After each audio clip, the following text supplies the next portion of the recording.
স্নাতক পাস প্রথম বর্ষ অর্থাৎ ডিগ্রি প্রথম বর্ষের শিক্ষার্থীদের রাষ্ট্রবিজ্ঞান প্রথম পত্রের অনলাইন ক্লাসে সবাইকে স্বাগত জানাচ্ছি।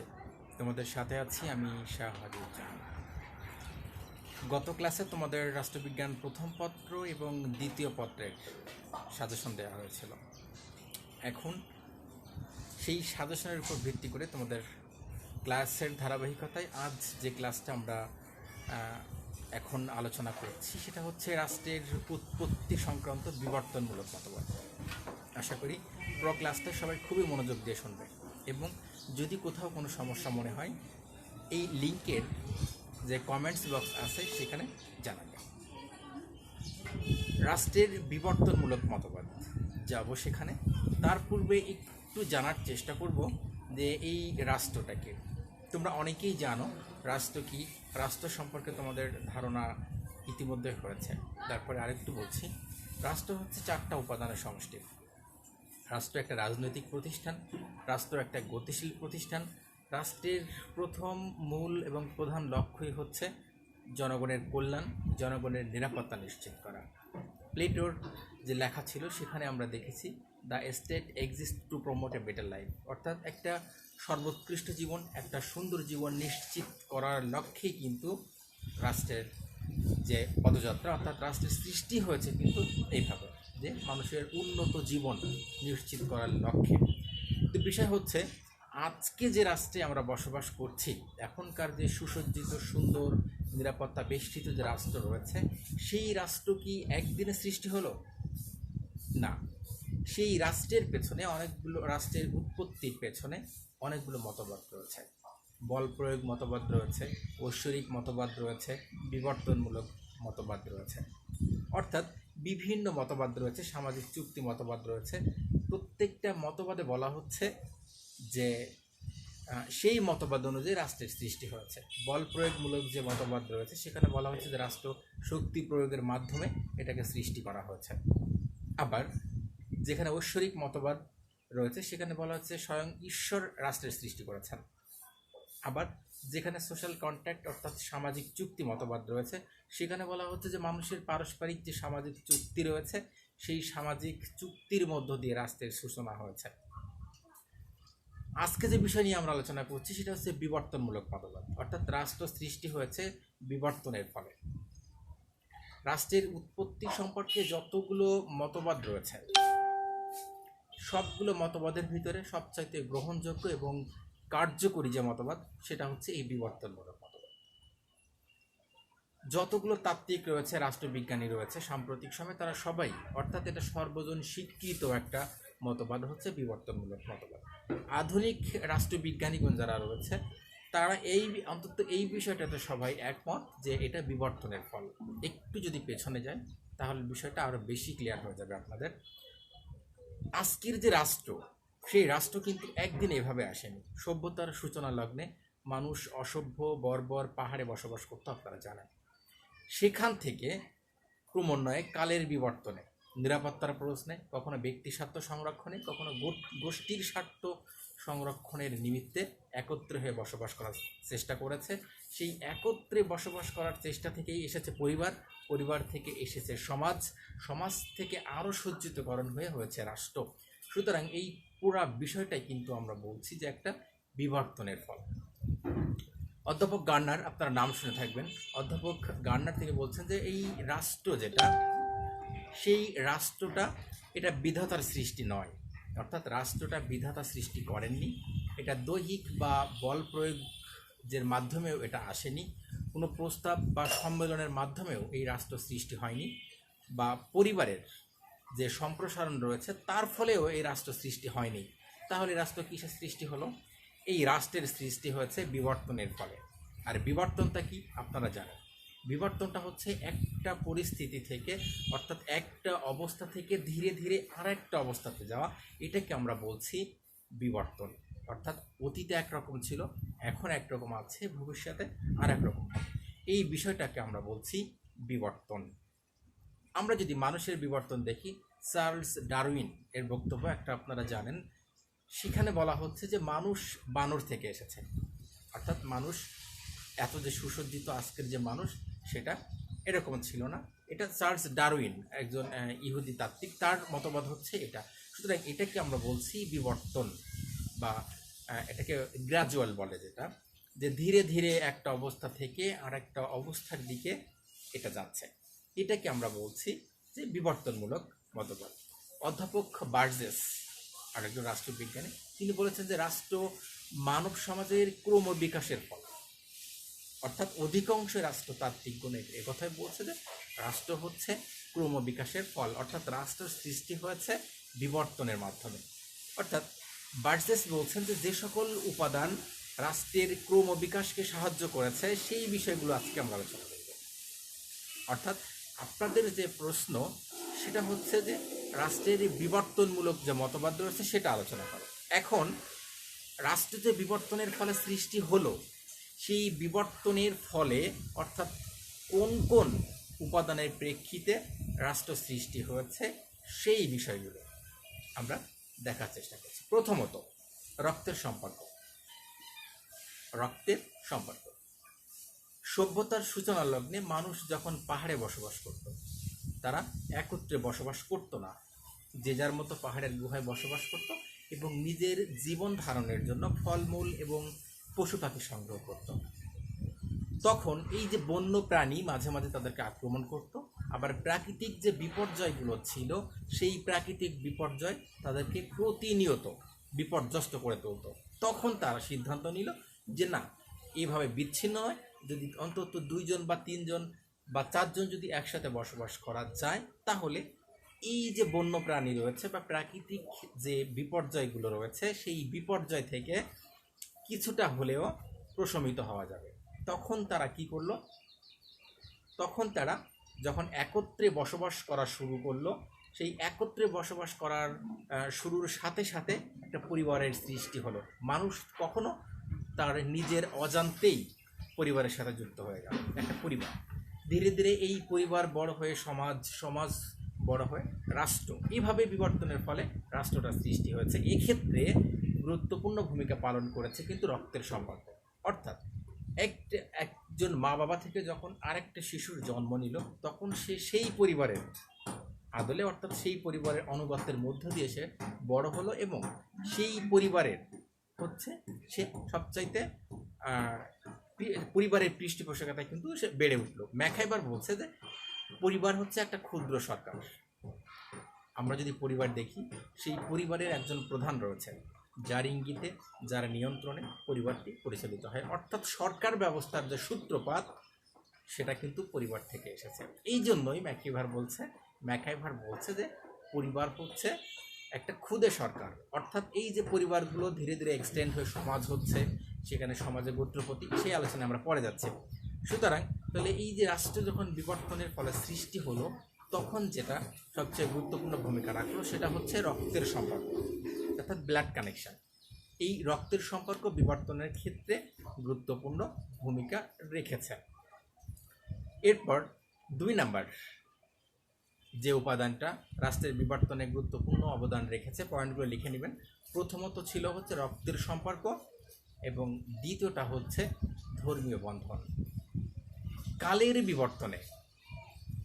কালের বিবর্তন তো বোঝেন, অর্থাৎ সময়ের প্রেক্ষিতে এই রক্তের সম্পর্কের পরিবর্তে ধর্মের প্রভাব আসতে থাকে, ধর্মের প্রভাব আসতে পারে। এবং মধ্যযুগটা ছিল পুরোটাই কিন্তু গির্জার প্রভাব। সেই আলোচনায় আমরা পরে যাব, যখন ম্যাকিয়াভেলি পড়াবো তখন সেটা দেখবেন। এই কালের বিবর্তনে রক্তের যে সম্পর্ক রয়েছে, সেই রক্তের সম্পর্কের পরিবর্তে ধর্মের প্রভাবটা চলে আসলো। অতীতে, আগেই বলেছি যে অতীতে মানুষ প্রকৃতিতে বসবাস করত, পাহাড়ে বসবাস করত, বনে বা জঙ্গলে বসবাস করত। প্রাকৃতিক দুর্যোগ সেখানে প্রতিনিয়ত তাদের সাথে লেগেছিল। আর এই যে প্রাকৃতিক দুর্যোগগুলো বা বন্য প্রাণীর যে আক্রমণগুলো হলো, সেখান থেকে প্রশমিত হওয়ার জন্য, এই প্রাকৃতিক দুর্যোগ থেকে মুক্তি পাওয়ার জন্য সেখানে একটা জাদুকরের আবির্ভাব হলো।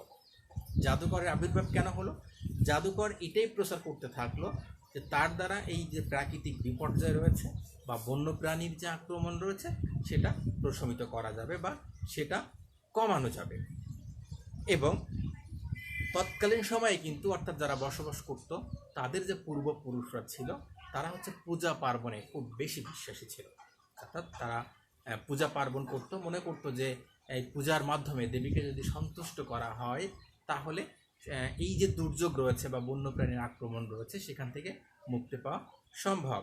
এরপরে যখন দেখলো যে জাদুকরের একটা প্রভাব এখানে থাকছে, তখন সেই জাদুকর গোত্রপতির স্থলাভিষিক্ত হলো, অর্থাৎ সেই জাদুকরটা গোত্রপতি হিসেবে অর্থাৎ ওই গোত্রের প্রধান বা সমাজের প্রধান হিসেবে নিজেকে প্রতিষ্ঠা করলো। অর্থাৎ এখন এই সমাজের প্রধান হচ্ছে সেই গোত্রপতি। এই গোত্রপতি একাধারে বিভিন্ন ধর্মীয় অনুষ্ঠান এবং শাসন সংক্রান্ত যে কাজগুলো রয়েছে সেই কাজ সে সম্পাদন করত। এভাবে ধর্মচর্চা এবং উপাসনার ফলে মানুষের মাঝে একটা ঐক্যবদ্ধতা সৃষ্টি হলো। আমরা জানি যখন ঈদ, পূজা, পার্বণ যেগুলো সৃষ্টি হয় এই সময় কিন্তু মানুষগুলো ঐক্যবদ্ধ হয়, একটা সিদ্ধান্তে আসে যে কীভাবে পূজা পার্বণ করা যাবে বা কিভাবে সেটা সেই পূজাটাকে অ্যারেঞ্জ করা যাবে, এই বিষয়ে তারা কিন্তু ঐক্যমত হয়। ঠিক একইভাবে তাহলে ধর্মের বন্ধনের ক্ষেত্রে এখানে কি আসলো, সেটা হচ্ছে তারা প্রাকৃতিক দুর্যোগে প্রশমিত হওয়ার জন্য অর্থাৎ দুর্যোগ থেকে বাঁচার জন্য তারা জাদুকর আসলো। সেই জাদুকরই একসময় সমাজের গোত্রপতি হলো এবং সে যখন গোত্রপতি হলো শাসন সংক্রান্ত সব কাজ তার হাতে চলে গেল। তখন সে ধর্মচর্চা এবং উপাসনার ফলে একটা ঐক্যবদ্ধতা সৃষ্টি হলো, যা রাজনৈতিক যে সংস্থা রয়েছে সেই সংস্থা গঠনে সাহায্য করলো। রাজনৈতিক ঐক্যবদ্ধতা বা রাজনৈতিক সংস্থা না থাকলে কিন্তু রাষ্ট্র গঠন করা যাবে না। রাষ্ট্র যদি আমরা গঠন করতে চাই অবশ্যই সেখানে কি করতে হবে, রাজনৈতিক ঐক্যবদ্ধতা আনতে হবে। আর এই যে গোত্রপতি ছিল, সেই জাদুকর যে গোত্রপতি হলো, সেই গোত্রপতিই কিন্তু এই রাজনৈতিক যে ঐক্যবদ্ধতা রয়েছে সেটা গড়ে তুলতে বেশ খানিকটা এগিয়ে গেল এবং সে গড়ে তুলতেও পারল। রাষ্ট্রের বিবর্তনে এই ধর্মের প্রভাব অনস্বীকার্য। মধ্যযুগের রাষ্ট্র চিন্তা যদি আমরা দেখি সেটা হচ্ছে গির্জা কেন্দ্রিক।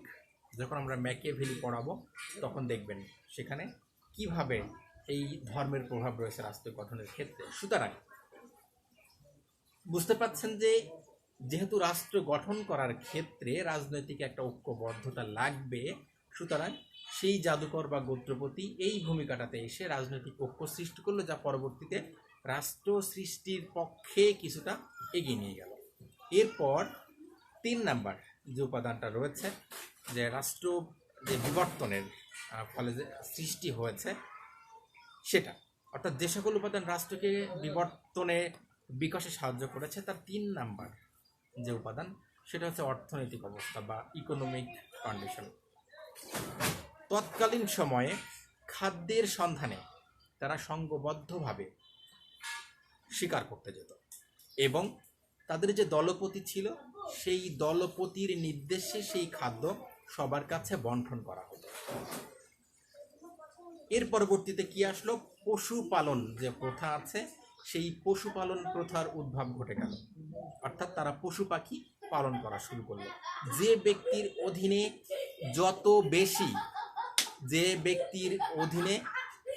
যত বেশি পশু থাকতো তাকে তত বেশি ক্ষমতাশালী বা প্রভাবশালী মনে করা হতো।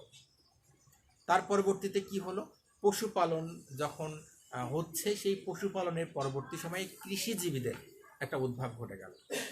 তখন পশুপালনের পরিবর্তে কৃষি অর্থাৎ যে চাষবাস রয়েছে, চাষাবাদ রয়েছে, সেই চাষাবাদের দিকে মানুষ মনোনিবেশ করলো।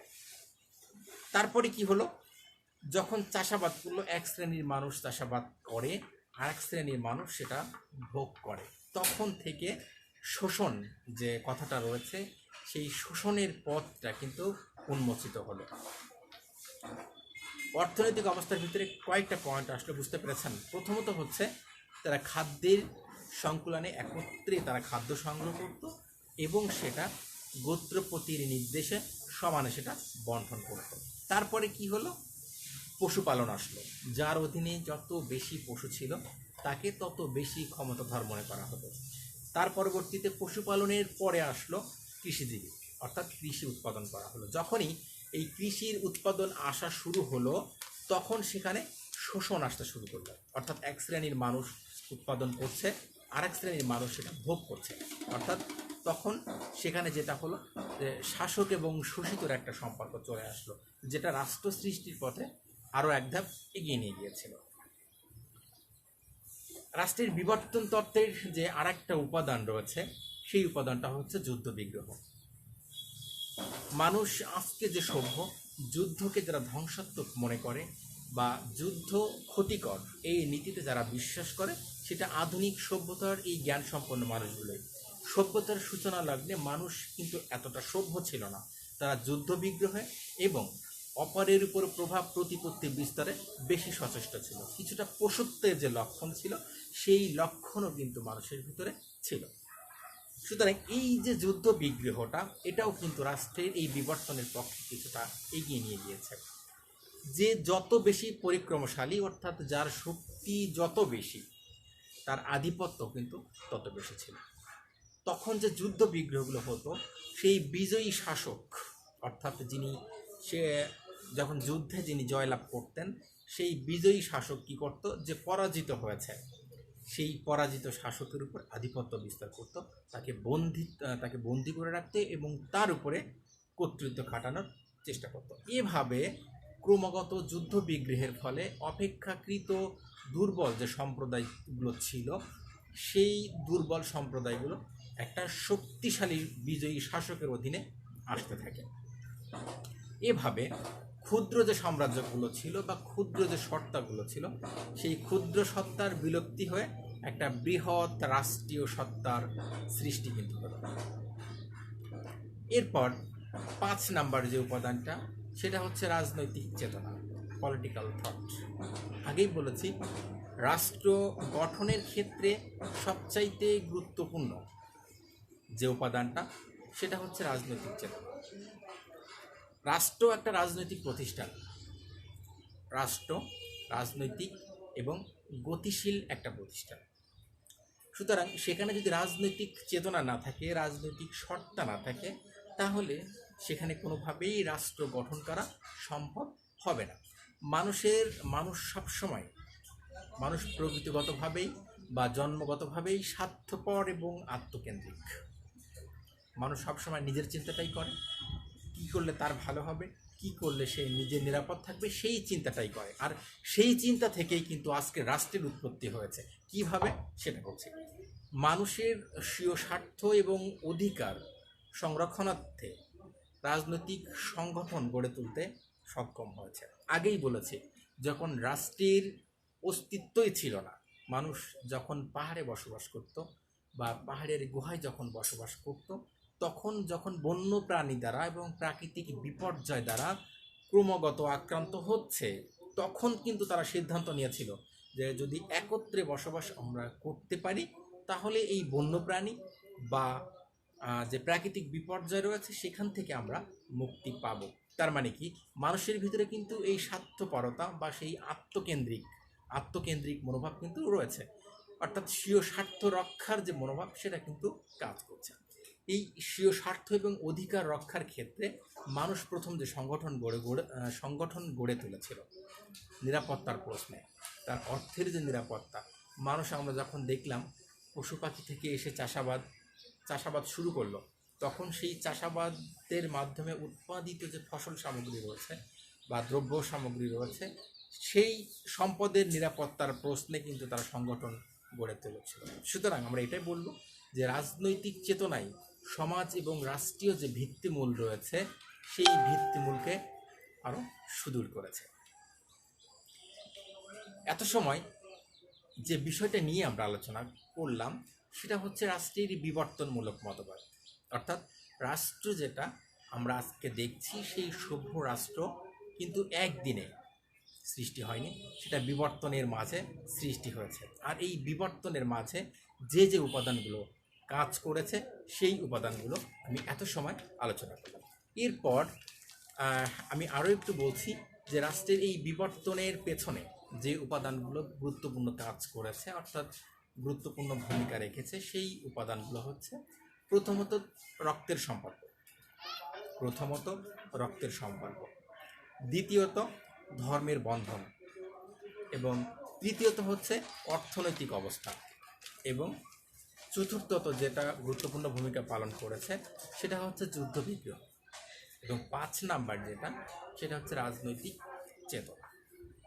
সুতরাং এই বিষয়গুলোর উপর ভিত্তি করেই কিন্তু রাষ্ট্র বিবর্তনের ফলে আধুনিক এই গ্রহণযোগ্য এবং জনকল্যাণমুখী একটা কল্যাণমূলক রাষ্ট্রের সৃষ্টি হয়েছে। আশা করি পুরো বিষয়টাই এত সময় মনোযোগ দিয়ে শুনেছ। এরপরে যদি কোথাও বুঝতে কোনো অস্পষ্টতা থাকে বা সমস্যা হয়, কমেন্টসে জানালে আমি সেটা সমাধান করার চেষ্টা করব। দেখা হবে পরবর্তী কোনো ক্লাসে। তত সময় সবাই ভালো থাকবে, বাসায় থাকবে এবং নিরাপদে থাকবে। শুভকামনা সবার জন্য। ধন্যবাদ সবাইকে।